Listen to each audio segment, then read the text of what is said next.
Stop everything right now. The mainstream media is completely blind to the strategic transformation happening right in front of us. If the preliminary satellite tracking and intelligence backchannels coming out of the Middle East hold true, we are looking at a catastrophic loss of situational awareness. Overnight, reports indicate a payload exceeding 1 ton was delivered with devastating precision, effectively neutralizing 10 advanced United States early warning radar installations in the region, removed from the equation in a single flash. The media is obsessing over the blast radius, but I am going to show you why that is exactly what they want you to look at. While the cameras are pointed at the smoking craters, a much more terrifying invisible blockade was just triggered. Let me start with the numbers that actually dictate your reality. Just hours after the radar blackout, shipping data indicates that 32 supertankers simultaneously dropped anchor off the Gulf of Oman. They are refusing to transit the Strait of Hormuz. Why? Because the deterrence umbrella is gone. Washington believed that putting billions of dollars of defensive hardware in the sand would project supreme authority and contain the adversary. It is not containment. It is a catastrophic backfire. By concentrating those high-value assets, they provided the perfect static targets for an asymmetric strike, creating a massive power vacuum in one of the most vital energy arteries on Earth. But the collapse does not stop at the edge of the desert. I need you to look closely at what happened next. A leaked internal memo from federal cybersecurity agencies suggests that almost concurrently with the radar network failure, the power dispatch systems of 2 major oil refineries in Texas experienced an unprecedented institutional paralysis. The footprint points directly to state-sponsored non-state actors. No physical projectiles were fired at the American homeland. They did not have to. The retaliation was decentralized, digital, and completely asymmetric. Before we dissect how this strategic decapitation of our early warning grid changes the global order, I want you to go to the comments right now and type the word blind, because that is exactly what the most expensive military machine in history has just become. Now let us shift to the institutional collapse happening inside the Pentagon, and I will show you how this massive tactical failure is triggering a Hydra protocol that Washington cannot stop. Washington believed that removing key figures from the board would bring stability. They spent billions of dollars on precision munitions to eliminate specific nodes in the proxy network. Intelligence backchannels indicate that a highly classified targeted strike recently removed a top-tier commander from the equation. The Pentagon planners thought they had achieved a flawless strategic decapitation. They thought the network would shatter and beg for terms. They were wrong. It is not stabilization. It is a catastrophic institutional collapse of our own deterrence doctrine. I am going to show you why the architects of this policy just made the most lethal miscalculation of the decade. When you shatter a centralized command structure in this region, you do not destroy the enemy. You create a massive power vacuum. You force the adversary to evolve into something far worse. The network did not die. It decentralized. Signals intelligence intercepts now suggest the immediate activation of an autonomous multinodal command structure across 4 different countries, a Hydra protocol. Before the strike, Washington had an address. They had a singular, rational entity they could pressure, sanction, or deter with the deployment of aircraft carriers. Look closely at the reality on the ground today. Those multi-billion-dollar carriers are now parked in the ocean, completely useless against dozens of splinter factions operating entirely in the shadows. These non-state actors do not care about international diplomatic treaties. They do not have a centralized, vulnerable economy that you can sanction into submission. The planners in Washington thought they were playing a traditional game of chess against a rational state actor. They did not realize the adversary had already flipped the board and embraced total asymmetric warfare. The elimination of the leadership did not neutralize the threat. It radicalized the operational cells and permanently removed the only internal restraints that were holding them back. The loss of those 10 early warning radar installations was not just a hardware failure. It was the physical manifestation of a collapsed military doctrine. The Pentagon operates on the fundamental assumption that all adversaries value self-preservation. That assumption has just been incinerated. The decentralized militants now controlling the operation do not fear a proportional response. They welcome it. Every cruise missile fired by the United States into the empty desert only validates their existence and drains our treasury. We are spending millions of dollars to intercept drones and asymmetric threats that cost a few $1,000s to assemble. It is an economic bleeding out masquerading as a tactical defense. To understand why these armed factions are willing to absorb unimaginable structural losses without blinking, you have to look backwards. Let us shift our timeline away from the immediate aftermath of the radar strike and look at the deep historical momentum driving this. Let me show you the historical blind spot of the Western military apparatus. For decades, the Pentagon and allied defense ministries have analyzed global conflict through the lens of a corporate balance sheet. They measure victory by the tonnage of guided munitions dropped, the number of adversary assets neutralized, and the economic devastation inflicted by targeted sanctions. If you dismantle a billion-dollar facility, you win the day.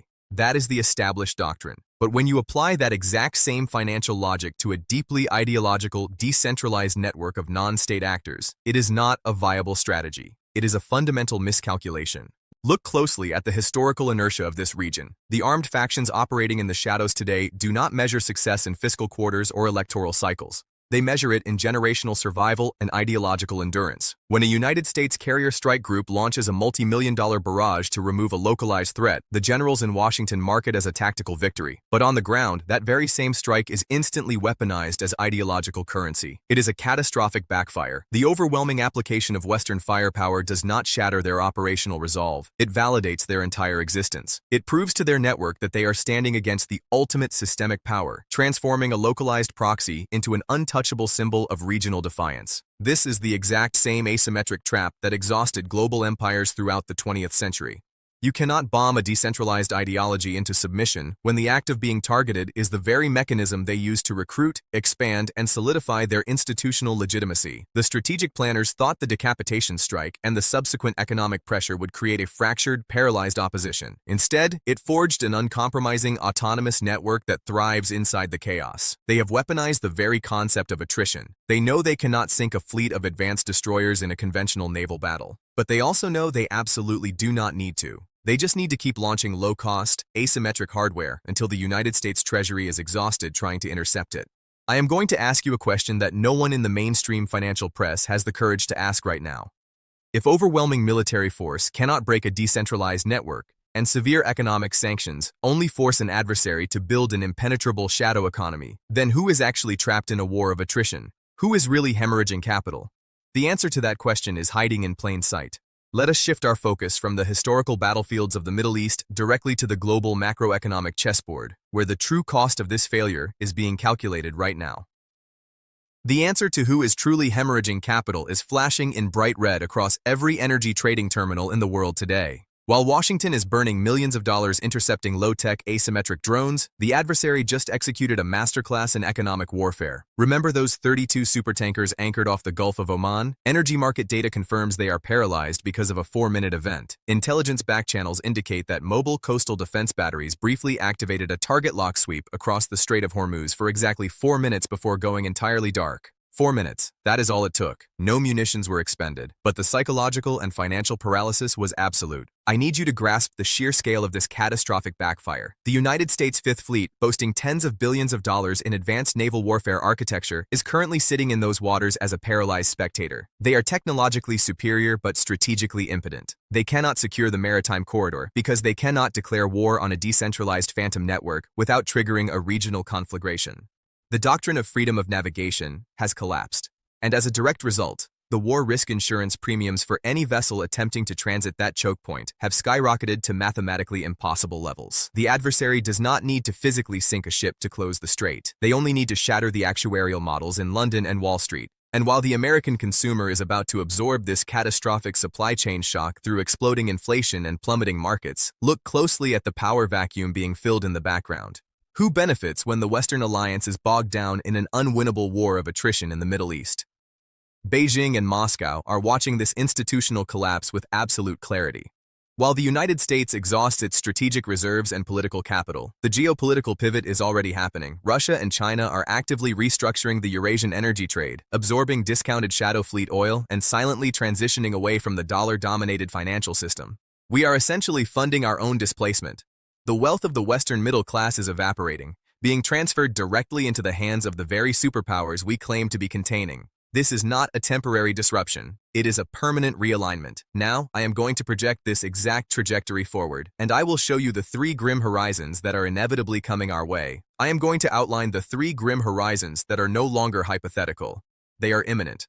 Scenario 1 is a systemic supply chain collapse leading to catastrophic domestic inflation. When 32 supertankers remain anchored indefinitely, the global paper economy breaks. We are looking at a sustained disruption of 20% of the world energy flow. The planners in Washington thought they were defending freedom of navigation, but they have engineered a self-imposed energy embargo. This will not just spike the price of fuel, it will paralyze manufacturing, shatter the logistics networks, and force the central banks to choose between hyperinflation and a brutal economic recession. It is a catastrophic backfire that will hollow out the domestic economy. Scenario 2 is the escalation of the invisible invasion. Look closely at the institutional paralysis of those two major oil refineries in Texas. That was not a standalone event. Intelligence backchannels are currently operating under the assumption that the digital footprint discovered in the power dispatch systems is merely a reconnaissance probe. The adversary has realized they do not need to defeat our aircraft carriers in the Persian Gulf. They can bypass our trillion-dollar defense umbrella entirely by targeting the vulnerable, antiquated civilian infrastructure of the American homeland. We are facing the prospect of widespread infrastructure paralysis. A decentralized network of state-sponsored non-state actors possesses the capability to disrupt the power grid, shut down the water treatment facilities, and freeze the banking sector without ever launching a physical projectile. Our geopolitical pivot was supposed to secure the homeland, but it has left us entirely exposed. Scenario 3 is the most dangerous variable on the board, the Thucydides trap. As the asymmetric warfare bleeds the United States Treasury dry and the deterrence doctrine completely collapses, the political pressure inside Washington to execute a massive conventional retaliation will reach a boiling point, but a direct intervention against the proxy network will inevitably cross the ultimate red line, forcing the shadow benefactors in Beijing and Moscow to step out from behind the curtain. The localized power vacuum will instantly transform into a global superpower collision. They knew the geopolitical risks. They knew the extreme economic fragility of our current system, and they chose to authorize the strike that triggered the radar blackout anyway. The illusion of control has evaporated. We are no longer watching a regional skirmish. We are witnessing the real-time dismantling of the Western deterrence architecture, funded by the very taxpayers who are about to absorb the catastrophic economic fallout. The architects of this policy will not be the ones paying the skyrocketing war risk premiums or dealing with the paralyzed infrastructure when the Hydra protocol reaches our shores. You will. The United States is not being defeated by a superior conventional military force on a traditional battlefield.